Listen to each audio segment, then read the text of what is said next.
que o Dr. Hammer, sempre que eu falo do quadro por trás dos sintomas, eu trago sempre para vocês toda a pesquisa e investigação do Dr. Hammer. Quem não sabe quem é Dr. Hammer, eu fiz um vídeo explicativo no YouTube explicando quem é Dr. Hammer. Dr. Hammer é uma pessoa que representa muito.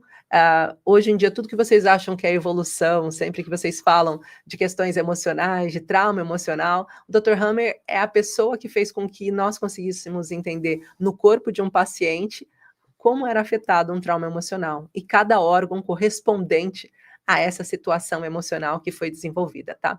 Então, vamos falar sobre isso. Então, o Dr. Hammer, ele associa, né, os conflitos de medo.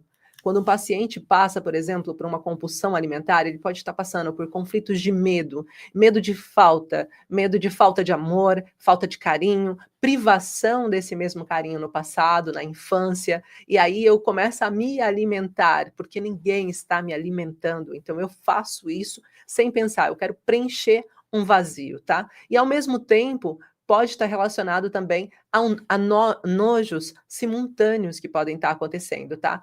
Que é essa questão do vazio emocional e que, de uma certa forma, eu tenho uma aversão àquilo que eu deveria estar recebendo e eu não estou recebendo. E isso me incomoda, então eu fico com um certo nojo, um certo asco daquilo que eu estou pondo para dentro, mas ao mesmo tempo eu não consigo deixar de sentir. Quando é que a gente sente essa sensação de asco? Quando nós nos alimentamos compulsivamente, sem entender o que aconteceu, e comemos, depois a gente fica meio que enjoado da comida. Então, essa sensação está dentro da mesma coisa. Um segundo ponto aqui, dentro da medicina nova germânica, que vem trazer para nós também uma luz, é a questão da resposta biológica a um conflito de inanição ou um conflito existencial. Ou seja, eu não sei exatamente quem eu sou, ou eu não consigo agir perante essa adversidade. Eu não consigo ter ânimo para fazer algo. Então, eu me refugio num processo de retroalimentação através da compulsão alimentar. Tá fazendo sentido para vocês o que eu estou dizendo? Por favor, vão escrevendo aí. Então, medo de eu não ter um alimento pode ser um ponto que faz com que um paciente desenvolva alimentação compulsiva, né? Um período de privação, por exemplo, na infância, ou até mesmo um conflito geracional. A minha família antecedente teve muita escassez, e isso desenvolve em mim essa necessidade urgente de comer para não passar pelo que eles passaram, tá? E daí vai ser de acordo com as histórias. Então, essas são algumas formas que, quando a gente olha por trás da compulsão alimentar, elas podem estar. Mas aí o que nós precisamos olhar com carinho quando nós estamos falando da compulsão alimentar? O que é necessário que nós possamos entender?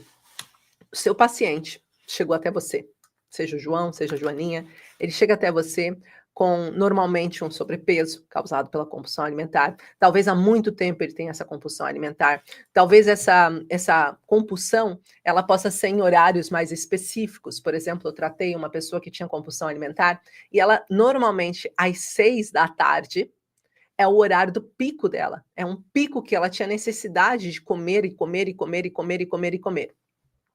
Começamos o processo de investigação da história dela e para tentar entender por que 6 horas ela tinha aquele pico de fome em que ela trincava tudo que tinha. Ela disse: se tiver semente de girassol, eu começo pelo saudável, mas quando eu vejo, eu estou num pacote de bolacha. Quando eu vejo, eu estou num pacote de Doritos. Estou com um Pringles na mão, estou com uma Coca-Cola aberta. E aquilo me atormenta de uma tal ordem que eu falo: nem vou jantar hoje, porque eu já extrapolei todos os sentidos. Então, das 6 até as 8, é uma paciente que tinha tendência de abrir o armário e abrir a geladeira e tirar tudo que estava ali. E essa compulsão pode ser mais por doces, mas também é uma compulsão que também passa por salgados. A única diferença é que quanto mais doce eu como, ou mais salgados saturados, mais eu aumento o meu pico de glicemia e menos consciência eu tenho do que eu estou comendo. Vocês já devem ter ouvido falar, por exemplo, que nós demoramos cerca de 20 minutos para comunicar para o nosso cérebro, através das nossas papilas degustativas e através de todo o nosso organismo, que nós já estamos cheios, que já não precisa colocar mais nada lá dentro. Então, pensa numa pessoa compulsiva, que tem compulsão alimentar, ela vai ter uma tendência a comer muito rápido. Ela vai ter uma tendência a comer, e quando ela termina os 20 minutos, passou 20 minutos, se calhar ela já está no segundo prato. E isso faz com que ela entre nesse ciclo ainda maior. Então, nós temos as questões fisiológicas acontecendo ao mesmo tempo, ou seja, o meu organismo não processa a alimentação antes dos 30 minutos, como também nós temos as questões biológicas acontecendo, né? Biologicamente, o nosso corpo vai pedir mais, vai pedir mais. Glicemia é uma coisa que está sempre pedindo mais, é que nem adrenalina. Eu estou sempre pedindo mais se eu tenho adrenalina em si. Então, da onde que vem essa raiz emocional e biológica? Primeira coisa que eu quero que vocês entendam é que a maior parte da compulsão alimentar, de todos os quadros, né, de todos os casos que eu trato, e por que a gente está trazendo compulsão alimentar quando nós estamos falando de ansiedade e depressão? Porque é muito comum um paciente ansioso e depressivo desenvolver compulsão alimentar e depois ficar em guerra de sobrepeso, tá? Então, principalmente no processo depressivo.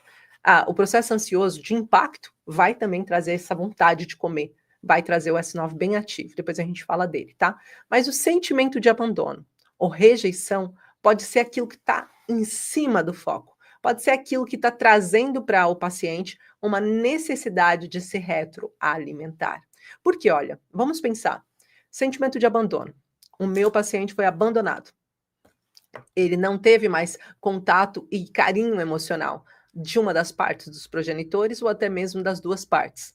Isso vai mostrar para ele de que agora é ele que precisa se alimentar, é ele que precisa se nutrir, ele precisa sobreviver, tá? No caso de rejeição, ninguém olha para mim com o mesmo carinho que eu me olho, então eu também preciso de me alimentar. Quero que vocês saiam dessa live entendendo muito sobre a questão emocional e necessidade de autonutrir. Agora, a questão é, como que esse paciente não consegue parar essa nutrição? Por conta daquilo que eu disse.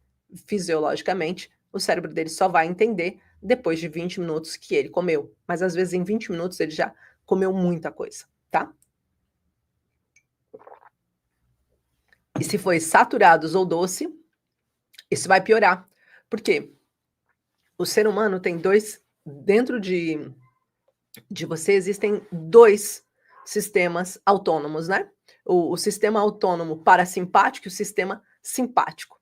O que significa que é um inibidor e um excitador, ou seja, um sistema inibitório que vai fazer com que você entre em relaxamento e diga, calma, você já comeu o suficiente, não precisa comer mais, e um sistema excitatório que diga, nossa, que delícia esse chocolate, ainda tem mais chocolate? Gente, só tinha essa barra?